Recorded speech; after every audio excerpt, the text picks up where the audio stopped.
ஓம் நமச்சிவாய. அனைத்து தமிழ் உள்ளங்களுக்கும் வணக்கம். அனைவருக்கும் இனிய புத்தாண்டு வாழ்த்துக்கள். 2026ஆம் ஆண்டு பிறக்க இன்னும் ஒரு சில நாட்களே உள்ளன. ஒரு வருடம் என்பது சாதாரண விஷயம் கிடையாது. 12 மாதங்களில் ஒருவரின் வாழ்க்கை மேலேயும் போகும், சரிந்து கீழேயும் போகும். 12 மாதங்களில் ஒருவரின் வாழ்க்கை தலைகீழாக கூட மாறும். அந்த வகையில் உங்கள் வாழ்க்கையில் என்ன மாதிரியான மாற்றங்கள் எல்லாம் நடக்கும், உங்களுக்கு எதில் ஏற்றம் ஏற்படும், எதில் சறுக்கல் ஏற்படும் என்று சற்று விரிவாக காண்போம். இந்த ஆண்டின் தொடக்கத்தில் கிரகநிலைகள் என எடுத்துக்கொண்டால், குடும்பஸ்தானத்தில் சந்திர பகவானும், சகோதரஸ்தானத்தில் குரு பகவானும், புத்திரஸ்தானத்தில் கேது பகவானும், பாக்கியஸ்தானத்தில் சூரியன், செவ்வாய், புதன், சுக்கிர பகவானும் உள்ளனர். லாபஸ்தானத்தில் ராகு பகவானும் சனி பகவானும் உள்ளனர். குரு பகவான் 5ஆம் பார்வையாக துலாம் ராசியையும், 7ஆம் பார்வையாக தனுசு ராசியையும், 9ஆம் பார்வையாக கும்ப ராசியையும் பார்வையிடுகிறார். சனி பகவான் 3ஆம் பார்வையாக மேச ராசியையும், 7ஆம் பார்வையாக சிம்ம ராசியையும், 10ஆம் பார்வையாக விருச்சிக ராசியையும் பார்வையிடுகிறார். இந்த கிரகங்களின் அமைப்பு மற்றும் பார்வையினால் உங்கள் வாழ்வில் ஏற்படும் சுப மற்றும் அசுப பலன் என்ன என்பதனையும், அசுப பலன் ஏற்படுமாயின் ராசிக்காரர்கள் செய்ய வேண்டிய பரிகாரம் என்ன, வழிபட வேண்டிய தெய்வம் யார் என்பதனை பற்றியும் முழுமையாக காண்போம். பிறக்கப் போகும் இந்த புது வருடம் உங்கள் வாழ்வில் வளமும் நலமும் செல்வ செழிப்பும் பெற்று வாழ்வில் உயரிய நிலையை அடைய எல்லாம் வல்ல எம்பெருமானை வேண்டி விரும்பி கேட்டுக்கொள்கிறேன். எல்லோரிடமும் அன்பாக இருக்கும் தனுசு ராசி அன்பர்களே, இந்த ஆண்டு மனதிற்கு பிடித்த பொருட்களை வாங்கி மகிழ்வீர்கள். வருவாய் வாய்ப்புகளை மேம்படுத்திக் கொள்வீர்கள். ஆடை ஆபரண சேர்க்கை உண்டாகும். மறைமுக எதிர்ப்புகளை அறிந்து வெற்றி கொள்வீர்கள். கடன்களை அடைப்பதற்கான வாய்ப்புகள் அமையும். வாகன பயணத்தில் சற்று கவனம் வேண்டும். எதிர்பாராத பயணங்களின் மூலம் புதுவிதமான அனுபவம் உண்டாகும். எதிர்பாலின மக்களிடம் சற்று விழிப்புணர்வுடன் செயல்பட வேண்டும். செயல்பாடுகளில் புத்தி கூர்மை வெளிப்படும். நெருக்கமானவர்களுக்கு உதவும் போது சற்று சிந்தித்து செயல்படுவது நன்மை அளிக்கும். நண்பர்கள் மூலம் சாதகமான வாய்ப்புகள் உண்டாகும்.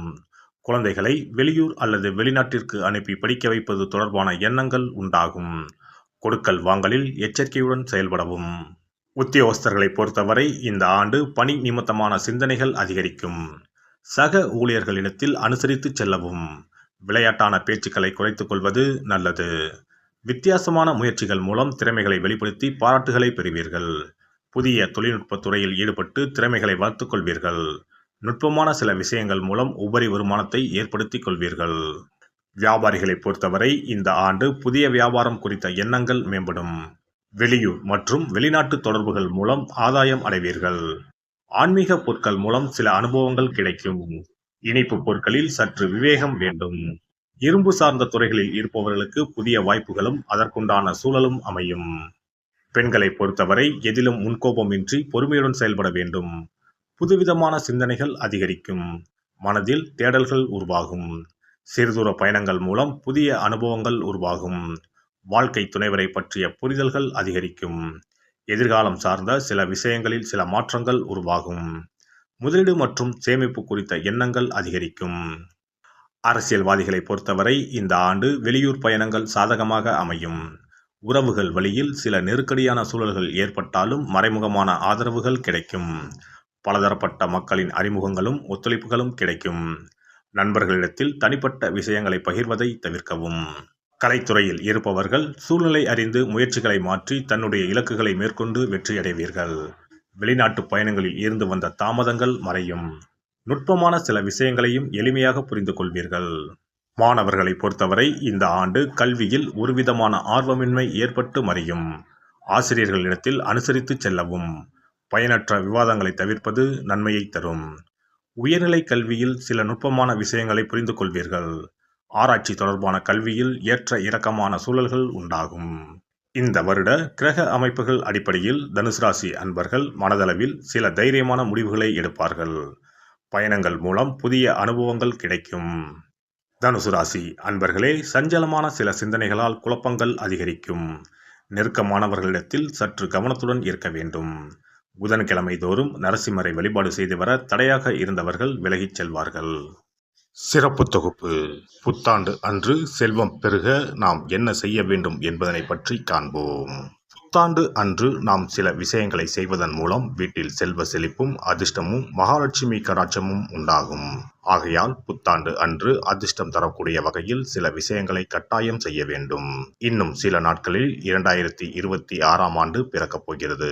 அதாவது ஜனவரி 1/1/2026 அன்று கோவிலுக்கு செல்வது, தானம் செய்வது, புது ஆடை அணிவது மற்றும் வீட்டிற்கு தேவையான பொருட்களை வாங்குவது என பலவற்றை செய்வதன் மூலம் நற்பலன்களை பெற முடியும். பொதுவாக பெரும்பாலான வீடுகளில் எதிர்மறையான எண்ணங்கள் எப்போதும் இருந்து கொண்டே இருக்கும். இதனால் வீட்டில் அதிர்ஷ்டம் என்பதே இருக்காது. முக்கியமாக குடும்பத்தில் மகிழ்ச்சி என்பதே இருக்காது. இவை அனைத்திற்கும் தீர்வு கடவுள் வழிபாடு ஒன்றே ஆகும். கடவுளுக்கு உரிய பொருட்களை வாங்கி வழிபடுவதன் மூலம் வீட்டில் நேர்மறை ஆற்றல் பெருகி குடும்பத்தில் மகிழ்ச்சியும் செல்வ செழிப்பும் உண்டாகும்.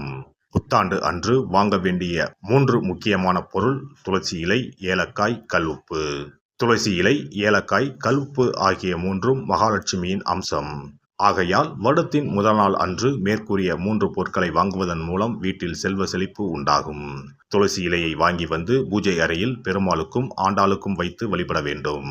அடுத்து ஏலக்காய் வாங்கி வந்து பூஜை அறையில் விளக்கின் அருகில் வைத்து வழிபட வேண்டும். செல்வ செழிப்பு உண்டாக்குவதில் கல்உப்பு முக்கியமான பொருளாகும். ஆகையால் கல்உப்பை வாங்கி கட்டாயமாக பூஜை அறையில் வைத்து வழிபட வேண்டும். வாங்க வேண்டிய பிற பொருட்கள் என எடுத்துக்கொண்டால் மல்லிகைப்பூ, மஞ்சள், குங்குமம், சர்க்கரை, இனிப்பு, பசும்பால், குத்துவிளக்கு ஆகியவற்றையும் வாங்கலாம். புத்தாண்டு அன்று அதிகாலை எழுந்து குளித்து பிரம்ம முகூர்த்தத்தில் பூஜை அறையில் விளக்கேற்றி வழிபட வேண்டும். அடுத்து கோவிலுக்கு சென்று அபிஷேக பொருள் வாங்கி கொடுத்து தரிசனம் செய்ய வேண்டும். முக்கியமாக புத்தாண்டு அன்று ஏழை எளியவர்களுக்கு தானம் செய்ய வேண்டும். மேலும் அறுசுவை உணவுகளை சமைத்து கடவுளுக்கு படையலிட்டு வழிபடுவது நல்லது. புத்தாண்டு அன்று பிறருக்கு கடன் தரக்கூடாது. நல்ல நாட்கள் மற்றும் விசேஷ நாட்களில் பிறருக்கு கடன் கொடுப்பதன் மூலம் வீட்டில் அதிர்ஷ்டம் குறையும். ஆகையால் சுப நாட்களில் பிறருக்கு கடன் அளிப்பதை முற்றிலும் தவிர்த்து விடுங்கள். புத்தாண்டில் நமக்கு நன்மைகள் அதிகம் நடைபெற வேண்டும். 2025ஆம் ஆண்டில் சந்தித்த பிரச்சனைகள், துன்பங்கள், போராட்டங்கள், கஷ்டங்கள் ஆகியவற்றில் இருந்து விடுபட வேண்டும் என்பதே அனைவரின் விருப்பம்.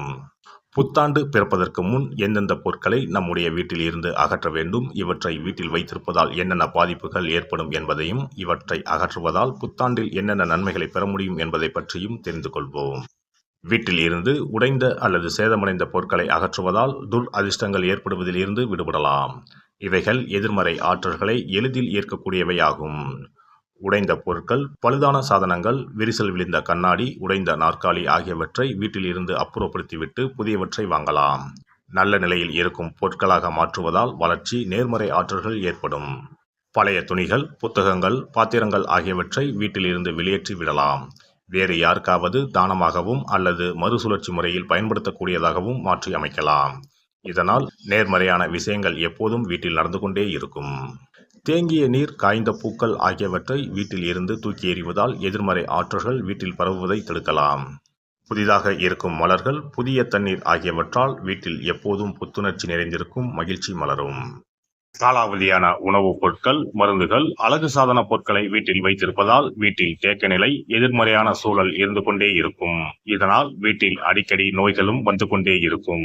ஆரோக்கியமான சூழலை வீட்டில் உருவாக்கவும், புதிய வாய்ப்புகள், நல்ல விஷயங்கள் தேடி வருவதற்கும் காலாவதியான பொருட்களை அகற்றிவிட்டு சுத்தமான காற்று, ஆற்றல் வந்து செல்லும் வகையில் வீட்டை காற்றோட்டம் உள்ளதாக வைத்திருக்க வேண்டும். எல்லாம் வல்ல இறையருளால் நீங்களும் உங்கள் அன்பு குடும்பமும் உடல் நலம், நீலாயுள், நிறை செல்வம், உயர் புகழ், மெய்ஞானம் ஓங்கி வாழ்க வளமுடன். இந்த வீடியோ பதிவு உங்களுக்கு பிடித்திருந்தால் லைக் பண்ணுங்க, கமெண்ட் பண்ணுங்க, ஷேர் பண்ணுங்க, மறக்காம சப்ஸ்கிரைப் பண்ணுங்க, பக்கத்துல இருக்கிற பெல் பட்டனை கிளிக் பண்ணுங்க. நன்றி, வணக்கம். ஓம் நமச்சிவாய. சிவாய நம.